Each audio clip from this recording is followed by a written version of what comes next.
নমস্কার, সকলকে স্বাগত জানাই আমাদের চ্যানেলে। আপনার দিনটি শুভ হোক এই প্রার্থনা করে আজকের ভিডিওটি শুরু করছি। আজকের এই ভিডিওতে আমরা কথা বলবো যে গত 28শে জুলাই রাত্রি 8:11 মঙ্গল নিজের রাশি পরিবর্তন করছে। এতদিন মঙ্গল এবং কেতু একসাথে ছিল, আমরা সকলেই জানি সিংহ রাশিতে। তো এখন সিংহ রাশি থেকে পরিবর্তন করে মঙ্গল এসেছে কন্যা রাশিতে গত 28শে জুলাই 2025 রাত্রি 8:11। মঙ্গল ও কেতু একসাথে থাকার ফলে কি কি ঘটনা ঘটেছে পুরো বিশ্বজুড়ে, তার সব ঘটনারই সাক্ষী আমরা রয়েছি।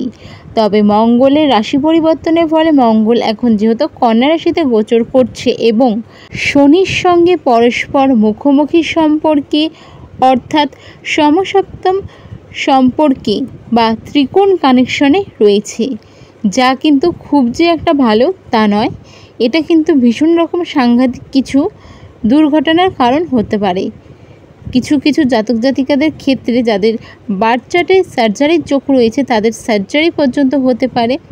এই সময় কিন্তু রক্তপাত ঘটাবে, এর সাথে সাথে অগ্নিকাণ্ড বা ট্রেন দুর্ঘটনার সম্ভাবনাও থাকছে। এছাড়াও সুনামি অলরেডি আমরা দেখতে পাচ্ছি, সুনামির সম্ভাবনাও থাকছে। এই সময় কিন্তু কিছু কিছু ক্ষেত্রে যুদ্ধ পরিস্থিতি আবার হতে পারে। মঙ্গল 28শে জুলাই 2025 থেকে আগামী 13ই সেপ্টেম্বর 2025 পর্যন্ত কন্যা রাশিতে থাকছে। মকর রাশির জাতক জাতিকাদের মঙ্গলের কন্যা রাশিতে গোচরের ফলে অর্থাৎ 28শে জুলাই 2025 থেকে 13ই সেপ্টেম্বর 2025 সময়টা কেমন যাবে চলুন দেখে নেওয়া যাক। এই সময় মকর রাশির ক্ষেত্রে কিন্তু কর্মক্ষেত্রে যারা বিজনেসের সাথে যুক্ত রয়েছেন বা চাকরির সাথে যুক্ত রয়েছেন মোটামুটি সময় ভালোই যাবে। যারা বিজনেসের সাথে যুক্ত রয়েছেন তারা কিন্তু এই সময় ভালো লাভ দেখতে পারবেন। যারা চাকরির সাথে যুক্ত রয়েছেন সরকারি চাকরির ক্ষেত্রে এই সময় কিন্তু আপনাদের কারো অনেকদিন ধরে চেষ্টা করছিলেন ট্রান্সফার হয়ে যেতে পারে। যারা প্রাইভেট জবের সাথে যুক্ত রয়েছেন তারা এই সময় স্যালারি হাইক বা প্রমোশন হওয়ার সম্ভাবনাও থাকছে। আস্তে আস্তে এই সময় বুঝতে পারবেন ধীরে ধীরে আপনাদের ভাগ্যের উন্নতি ঘটছে, ভাগ্যের স্বাদ পাচ্ছেন। যেই জিনিসগুলো কাজ আটকে যাচ্ছিল সেগুলো একবারের চেষ্টায় বা দুবারের চেষ্টায় হয়ে যাচ্ছে। যেগুলো বহুবার চেষ্টা করছিলেন সেই কাজগুলোও দুবারের চেষ্টায় একবারের চেষ্টাই হয়ে যাচ্ছে। এছাড়াও যেই জিনিসগুলো আপনারা করবেন কিনা ভাবতে পারছিলেন না বা যেই জিনিসগুলো কিভাবে এক্সিকিউট করতে চাইছিলেন বিজনেসের ক্ষেত্রে হোক বা লাইফে হোক, সেই জিনিসগুলো কিন্তু এই সময় করে উঠতে সক্ষম হবেন। এই সময় পার্সোনাল লাইফ বলতে গেলে একটু চাপ থাকতে পারে পারিবারিক দিক থেকে, তবে সেরকম বেশি চিন্তার কিছু থাকছে না। রিলেশনের দিকে দেখতে গেলে এই সময় মকর রাশির মোটামুটি ভালোই সময় যাবে।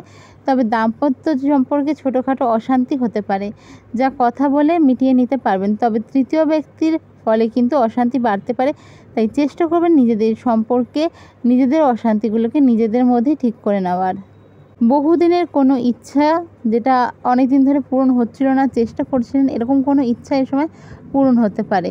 পুরনো কোনো চিন্তা ভাবনা বা পুরনো কোনো বিষয় নিয়ে দীর্ঘদিন ধরে দুশ্চিন্তা করে আসছিলেন, সেই সব ঘটনা থেকে এই সব দুশ্চিন্তা করছিলেন যে ঘটনাগুলো, ওগুলো ঘটনা থেকে এই সময় কিন্তু মুক্তি পাবেন। তবে হেলথের দিকে আপনাদের একটু সচেতন থাকতে হবে। এই সময় আপনাদের কিন্তু ঠান্ডা লাগার একটা সম্ভাবনা থাকছে, পেটের সমস্যাও এই সময় থাকছে। এছাড়া মাথা ব্যথা দাঁতে ব্যথার সমস্যাতেও ভুগতে হতে পারে। যদি প্রয়োজন মনে হয় তাহলে অবশ্যই ডক্টর দেখিয়ে নেবেন, তবে হুটহাট ওষুধ কিনে এই সময় খাবেন না। রাস্তাঘাটে চলার ক্ষেত্রেও সাবধানতা অবলম্বন করে আপনাদের চলাফেরা করতে হবে। চোট আঘাত লাগার সম্ভাবনা থাকছে, বিশেষ করে মকর রাশির জাতকদের ক্ষেত্রে ডান দিকে এবং মকর রাশির জাতিকাদের ক্ষেত্রে বাঁ দিকে চোট আঘাত লাগার সম্ভাবনা থাকছে। এই সময় ট্যুর প্ল্যান হতে পারে, তবে চেষ্টা করবেন বেশি দূরের ট্যুরগুলোকে এই যে 13ই সেপ্টেম্বর এই সময়টা পর্যন্ত অ্যাভয়েড করার।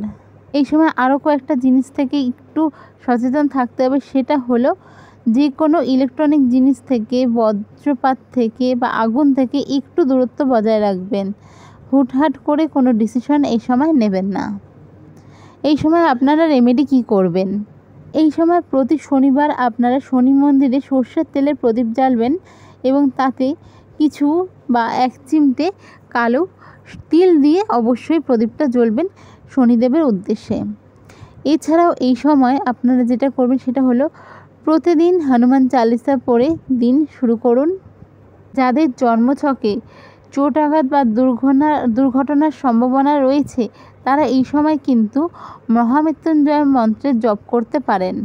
এছাড়াও এই সময় তৈলাক্ত বা চর্বি জাতীয় খাওয়া থেকে বিরত থাকুন, নয়তো পেটের সমস্যা কিন্তু আপনাদের আরও বেশি ভোগাতে পারে।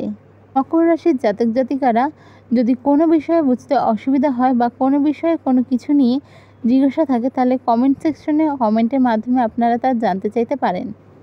আমরা চেষ্টা করব যত সম্ভব আমরা আপনাদের তাড়াতাড়ি রিপ্লাইয়ের মাধ্যমে আপনাদের প্রবলেমের সলিউশন দেওয়ার। ভিডিওটি যদি আপনাদের ভালো লেগে থাকে তবে অবশ্যই নিজের বন্ধুবান্ধব এবং পরিবার পরিজনের সাথে শেয়ার করুন। দেখা হবে পরের ভিডিওতে। জয় শ্রীকৃষ্ণ। রাধে রাধে।